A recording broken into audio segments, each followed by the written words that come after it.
മുതിർന്ന കോൺഗ്രസ് നേതാവ് തെന്നല ബാലകൃഷ്ണപിള്ള അന്തരിച്ചു. 95 വയസ്സായിരുന്നു. അന്ത്യം തിരുവനന്തപുരത്തെ സ്വകാര്യ ആശുപത്രിയിലായിരുന്നു. കോൺഗ്രസിന്റെ സൗമ്യമുഖമാണ് തെന്നലയുടെ വിയോഗത്തിലൂടെ നഷ്ടമാകുന്നത്. ഏറ്റവും ബഹുമാന്യനായ തെന്നല ബാലകൃഷ്ണപിള്ള സാറിൻ്റെ വേർപാടിലൂടെ കേരളത്തിലെ കോൺഗ്രസിന് അതിൻ്റെ തറവാട്ട് കാരണവരെയാണ് നഷ്ടപ്പെട്ടിരിക്കുന്നത്. ഏത് പ്രതിസന്ധിയെയും പരിഹരിക്കാൻ കഴിയാവുന്ന പക്വതയാർന്ന സ്നേഹപൂർണമായ സമീപനം അദ്ദേഹത്തിനുണ്ടായിരുന്നു. എപ്പോഴും വാത്സല്യവും സ്നേഹവും കോൺഗ്രസിലെ താഴെയുള്ള അദ്ദേഹത്തിന് അടുത്തുള്ളതും പിന്നെയുള്ളതുമായ തലമുറകൾക്ക് വാരിക്കോരി നൽകിയിട്ടുള്ള ഒരു നേതാവിനെയാണ് നഷ്ടമായത്. അദ്ദേഹത്തിൻ്റെ വേർപാടിലുള്ള അഗാധമായ ദുഃഖം ഞാൻ പ്രകടിപ്പിക്കും.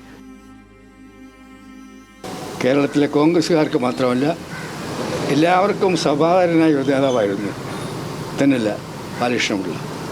അദ്ദേഹം നീതിമാനായിരുന്നു. അദ്ദേഹത്തിന് സ്വന്തം അഭിപ്രായങ്ങളുണ്ട്. പക്ഷേ ഒരു തർക്കത്തിന് പരിഹാരം ഉണ്ടാക്കാൻ അദ്ദേഹത്തെ ഏൽപ്പിച്ചാൽ തർക്കത്തിൻ്റെ എല്ലാ വശങ്ങളും നോക്കി ആ തർക്കത്തിന് അദ്ദേഹം പരിഹാരം ഉണ്ടാക്കുന്നത് നീതിപൂർവമായിരുന്നു. നീതിമാനായ നേതാവായിരുന്നു അദ്ദേഹം. സൗമ്യനാണ്, ശാന്തനാണ്.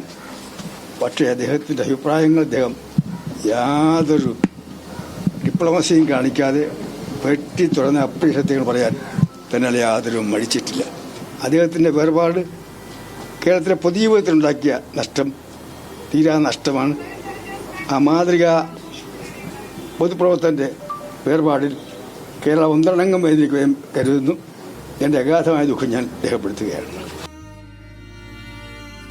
വലിയ നഷ്ടമാണ് ഉണ്ടാക്കിയിരിക്കുന്നത്. കേരള സമൂഹത്തിനും വലിയ നഷ്ടമാണ്. അഗാധമായ ദുഃഖവും അനുശോചനവും രേഖപ്പെടുത്തുകയാണ്.